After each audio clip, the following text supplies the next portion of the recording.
In the story so far, 8 friends have travelled from the Waikato in New Zealand to the Negros Oriental region in the Philippines. Here they have been conducting a health literacy program and Bible discovery seminars. And it is my honor to call his name Elder Ross Patterson, our gospel speaker.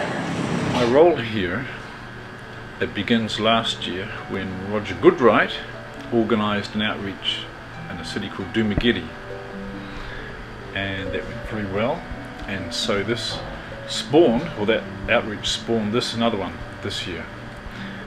Let's take a look.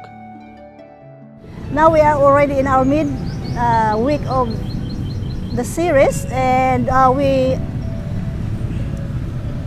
we observe that every night the attendees is growing.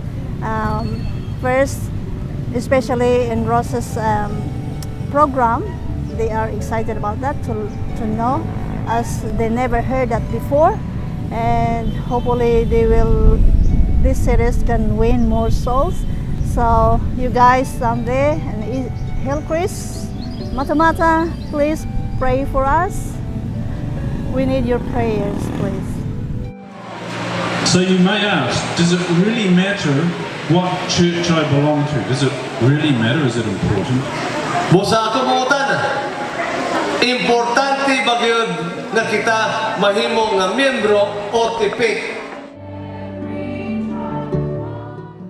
The final Sabbath is when all the churches from the area gather together for final presentations, and it culminates with a mass baptism, not like any baptism in New Zealand. Here, friends and family gather on the seashore under the hot tropical sun as candidates are led into the ocean for baptism.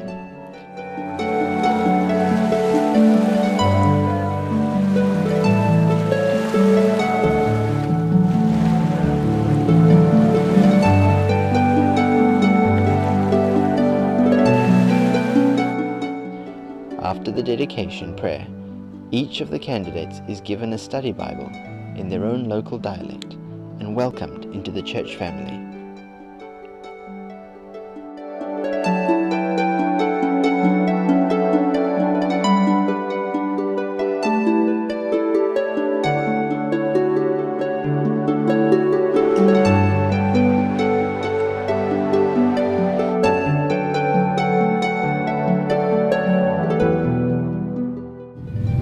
Our plans for the future are to run a yearly mission in the Philippines, somewhere in the Philippines. We're starting to be knowing, and we're starting to be asked more and more places. And it takes funds, it takes time, it takes effort, but God leads, and God supplies all things, and all He wants is a willing heart and a desire to reach out for Him, and He'll continue to bless us. So He's led us here this year, and next year we'll be somewhere else, but we're looking for volunteers who like to support financially, or even just come on a mission trip, as it will truly change your life and your aspects to the world in a whole. What would you say to someone who's thinking about coming next year? I would have to say to someone who would like to come on a mission trip or has a desire to come. Absolutely, come along. It's a blessing to do any outreach, whether it's in New Zealand or Australia or the Philippines, but it's wonderful time to get out of your comfort zone and do the Lord's work. I know for a fact that there's many Adventists sitting around in churches, actually pew warming, just sitting there, and they would love to do something, but they ask themselves, what can I do? You come back next year.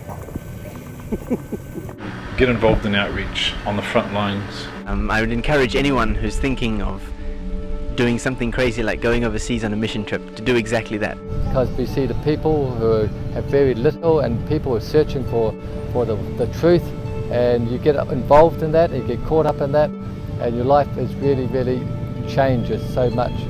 This is a really fruitful field compared to Australia, New Zealand and other Western countries, so you by all means come along, have a great experience. I've certainly been blessed doing so. Well, this is a golden opportunity, especially for the young people, to get involved. All it takes is an email and a desire to come and give it to the Lord, and I'm sure the Lord will provide the funding. It's not expensive, but you can come over and your life will be transformed. Take the plunge, step out in faith and do it. it's only a blessing. Mm-hmm.